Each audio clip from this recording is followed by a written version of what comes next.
লাউহে মাহফুজে লেখার জন্য একটা কলম ব্যবহৃত হয়। এই কলম আল্লাহ তাআলার একটি অলৌকিক সৃষ্টি। এই অলৌকিক কলমের মাধ্যমে লাউহে মাহফুজে আল্লাহ তাআলা সমস্ত সৃষ্টির তাকদীর লিখে রাখেন। আল্লাহ তাআলা সর্বপ্রথম যা সৃষ্টি করেছেন তা হলো কলম। আধুনিক কম্পিউটারে ডট প্রিন্টারের প্রোগ্রামিং সিস্টেম যাদের জানা আছে তারা সহজে বিষয়টি উপলব্ধ করতে পারবেন।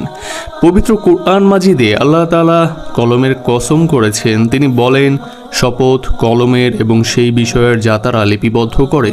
সূরা কলম আয়াত 1।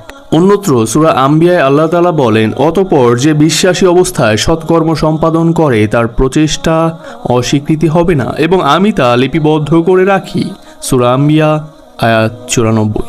হাদিস শাস্ত্রে এবং আল্লাহ তাআলার এই কুদরতি কলমকে 4 প্রকার বলেছেন। এক প্রকার হলো আল্লাহ তাআলার নির্দেশে যা লাউহে মাহফুজে মানুষের ভাগ্যলিপি সহ মহাবিশ্বের তাকদীর লিখেছে। দ্বিতীয় প্রকার হলো যা বনি আদমের আমল, সৌভাগ্য, দুর্ভাগ্য, আয়ুষ্কাল, রিজিক ইত্যাদি লিখেছে।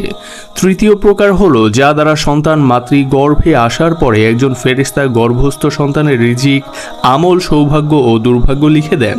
চতুর্থ প্রকার হলো প্রাপ্তবয়স্ক হওয়ার পর ফেরেশতাগণ তার মাধ্যমে বান্দার আমলনামা লেখেন।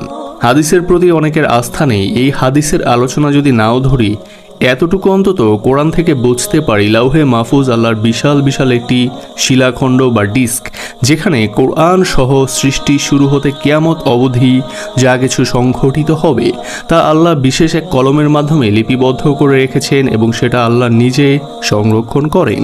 ফলে তার সামান্যতম পরিবর্তন করার ক্ষমতা কারণেই এজন্যই আল্লাহ সূরা ইউনূসের 19তম আয়াতে বলেছেন, তোমার প্রতিপালকের পূর্ব ঘোষণা না থাকিলে তাহারা যে বিষয়ে মতভেদ ঘটায় তাহার মীমাংসা তো হইয়াই যাইত।